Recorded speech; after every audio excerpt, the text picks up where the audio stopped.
ये किताब दरअसल एक सवाल से शुरू हुई। एक सवाल जो पिछले 20-22 सालों से इतिहास पढ़ते हुए मैंने महसूस किया। और वो सवाल ये था कि इतिहास को जब कभी हमने पढ़ने की कोशिश की, चाहे वो स्कूल की किताबों में मौजूद हो, चाहे वो विश्वविद्यालयों के सिलेबस में मौजूद हो, या फिर अलग अलग जगहों पर मौजूद हो, वहां मैंने एक चीज पाई कि आदिवासी वहां से गायब था। और ऐसा नहीं है कि किसी एक खास समूह के साथ ये हो रहा हो, ये पूरे देश के तमाम आदिवासियों के साथ ये चीज महसूस की गई।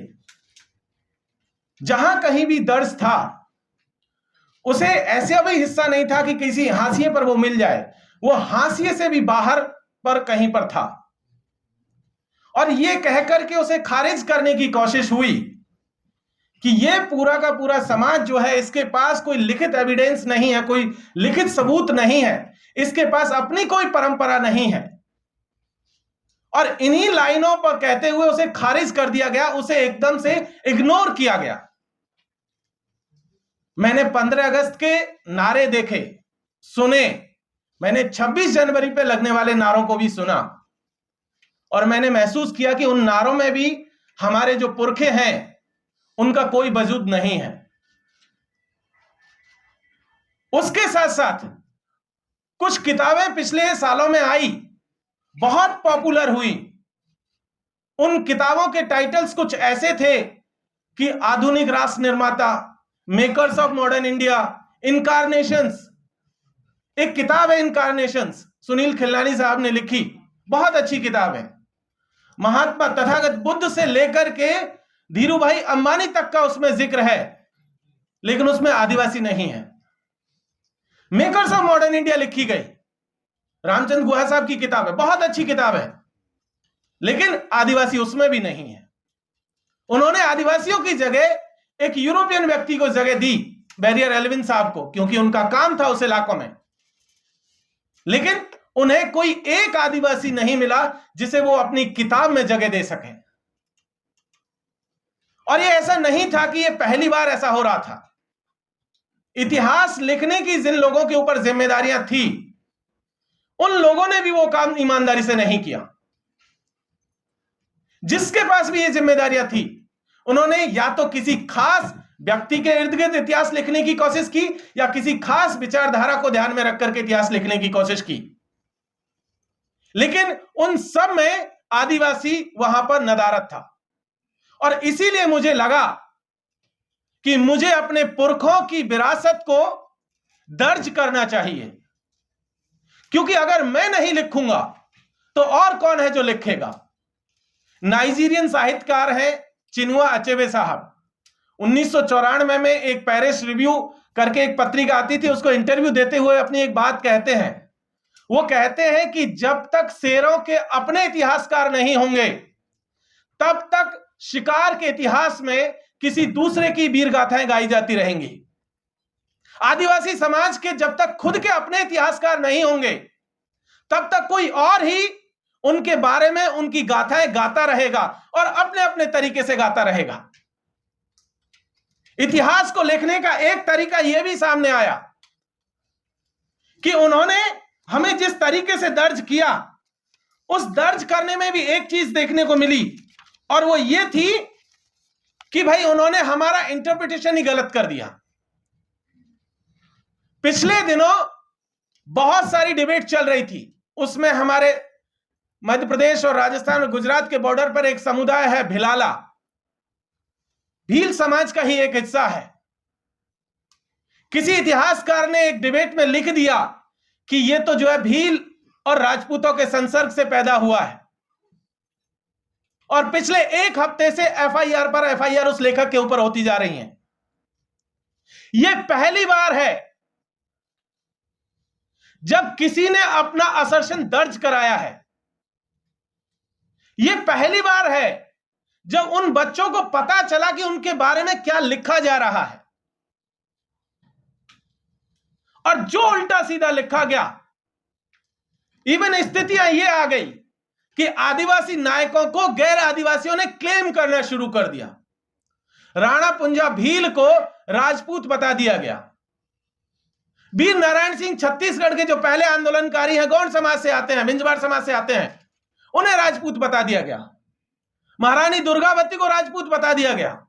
ऐसे बहुत सारे नायक हैं जिनके ऊपर किसी दूसरे ने अपना क्लेम कर लिया।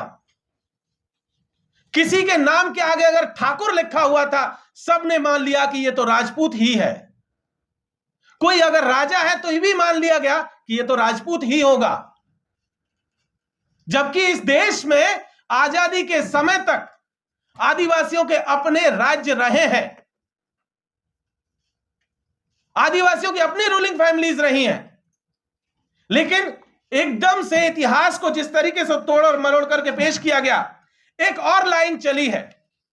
पिछले सालों में इतिहास को नए सिरे से संग लिखने की कोशिश कर रहा है। आरएसएस के लोग लगातार इस काम में बखूबी आगे बढ़ रहे हैं। उन्होंने बिरसा मुंडा को लेकर के एक नई मुहिम छेड़ी हुई है।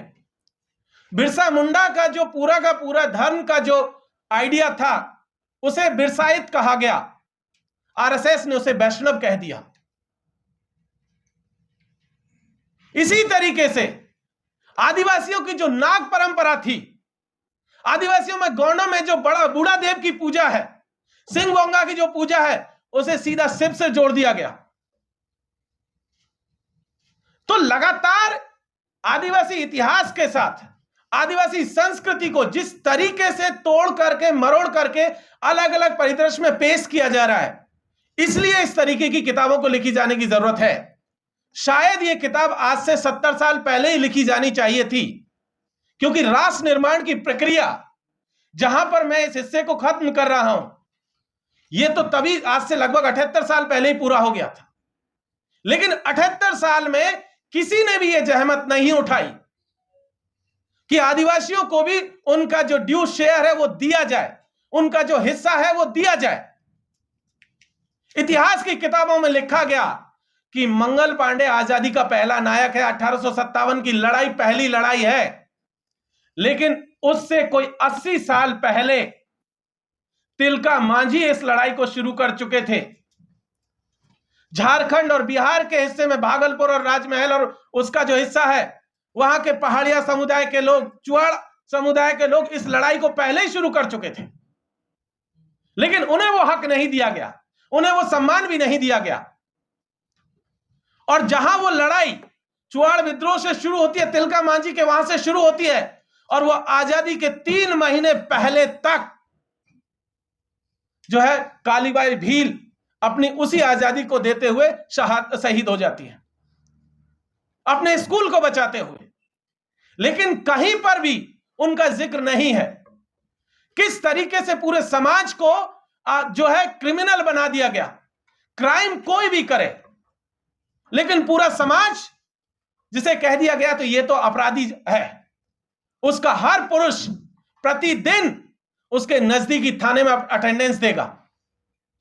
उसका हर पुरुष अगर गांव से कहीं बाहर जाएगा तो उसे पुलिस थाने में अपनी सूचना देनी होगी। अगर कोई गेस्ट आएगा आपके गांव में, तब भी आपको सूचना देनी होगी। यह पूरी की पूरी परंपरा रही।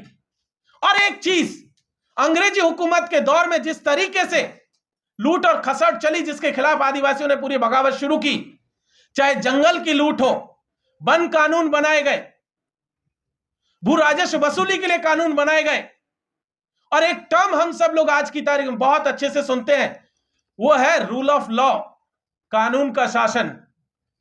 किसका कानून? कौन सा कानून? तो कानून वो जिसे अंग्रेजों ने बनाया। किसके लिए बनाया? अंग्रेजों के लिए बनाया। तो वो जो कानून बना, वही कानून आज तक बदस्तूर जारी है। उसका एक एग्जांपल मैं आपको बताता हूं। 1927 का वन अधिनियम एक बात कहता है कि अगर आदिवासियों को या वन जो फॉरेस्ट एरियाज है उसमें रहने वाले तमाम लोगों को अगर जमीन पर पट्टा क्लेम करना है, जमीन पर मालिकाना हक क्लेम करना है, तो उसे लीगल डॉक्यूमेंट अपने सबमिट करने होंगे। और यह आजादी के पहले की बात है। सवाल यह है कि आदिवासी वो लीगल डॉक्यूमेंट लाए कहां से, और कौन सा डॉक्यूमेंट लीगल है, इसे तय कौन करेगा? वो तय करने वाले अंग्रेज। सारा कुछ उन्होंने तय किया और ये लाइन आज तक हमारे वन कानूनों में मौजूद है। अगर आपको जिस जमीन पर आप रहते हैं कानून में लिखा हुआ है कि सिर्फ इस लाइन पर आप जमीन पर मालिकाना हक क्लेम नहीं कर सकते हैं कि आप यहां रह रहे थे, कि आपके पुरखे यहां पर रह रहे थे, कि उनके पुरखे भी यहां पर रह रहे थे, इस लाइन पर आप जमीन पर मालिकाना हक क्लेम नहीं कर सकते हैं। उसके लिए लीगल डॉक्यूमेंट चाहिए आपको। यह आज तक मौजूद है। इसी के तहत पूरे एरिया को, फॉरेस्ट एरियाज को रिजर्व डिक्लेयर किया गया, किसी को और अलग अलग कैटेगरीज में बांटा गया और रिजर्व कहकर के कहा गया कि आदिवासियों के जो जमीन है, आदिवासी जो है इस जंगल में रह रहे हैं, इनसे जो है जंगली जानवरों को खतरा है, और ये कहकर के उन्होंने शिकार के लिए अपने जंगल रिजर्व कर लिए। और आज भी वही स्थिति है। तो साथियों, उसके खिलाफ जो बगावत चली, वो बगावत का पूरा इतिहास को अगर हम लोग देखेंगे तो पता चलेगा कि आदिवासी इस देश में केवल अंग्रेजी हुकूमत के खिलाफ नहीं लड़ रहे थे, इस देश के सामंती व्यवस्था के खिलाफ भी लड़ रहे थे। इस देश के महाजन, व्यापारी, सूदखोर, लूटखोर और जितने भी गैर आदिवासी उन इलाकों में जाकर के आदिवासियों का लूट रहे थे, उन सब के खिलाफ लड़ रहे थे। और इसीलिए जयपाल सिंह मुंडा ने संविधान सभा में अपने भाषण में एक बात कही थी। वो कहते हैं कि हमारे लोगों का पूरा इतिहास गैर आदिवासियों के अंतहीन शोषण, उत्पीड़न और बेदखली को रोकने के लिए किए गए विद्रोहों का इतिहास है। तो साथियों, ये पूरी की पूरी जो परंपरा है जो आदिवासी पुरखों ने चलाई, वो परंपरा को, इस बात को यहां पर कहने की जरूरत है कि ये लाइन जो तय होती है दिल्ली से, कि भाई जो दिल्ली में है, जो दिल्ली पहुंच सकता है, ये देश उसी का है, वही तय करेंगे कि इस देश का भविष्य क्या होगा।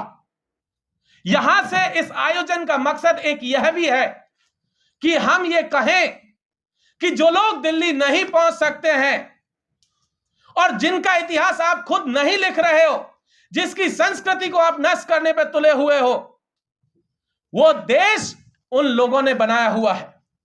यह देश उन्हीं का देश है। सुप्रीम कोर्ट का जजमेंट 2011 का एक बात कहता है, जस्टिस मार्कंडे काटजू की बेंच ने कहा था कि इस देश के ये जो 8% लोग हैं, यही इस देश के ओरिजिनल लोग हैं, बाकी तमाम 92% लोग यहां से बाहरी लोग हैं। मैं यहां से यह बात कह देना चाह रहा हूं कि हम किसी को बाहर जाने की बात नहीं कर रहे, लेकिन हम यह कह रहे हैं कि हम हाशिए पर नहीं हैं, हम इस देश के सेंटर में हैं, बीचों बीच है। हमें अपना हिस्सा दीजिए। इतिहास की किताबें हो, संसाधन हो, राजनीति हो या अर्थव्यवस्था हो। यही बात कहकर के हम अपनी बात को समाप्त करता हूं। बहुत बहुत शुक्रिया। जोहार।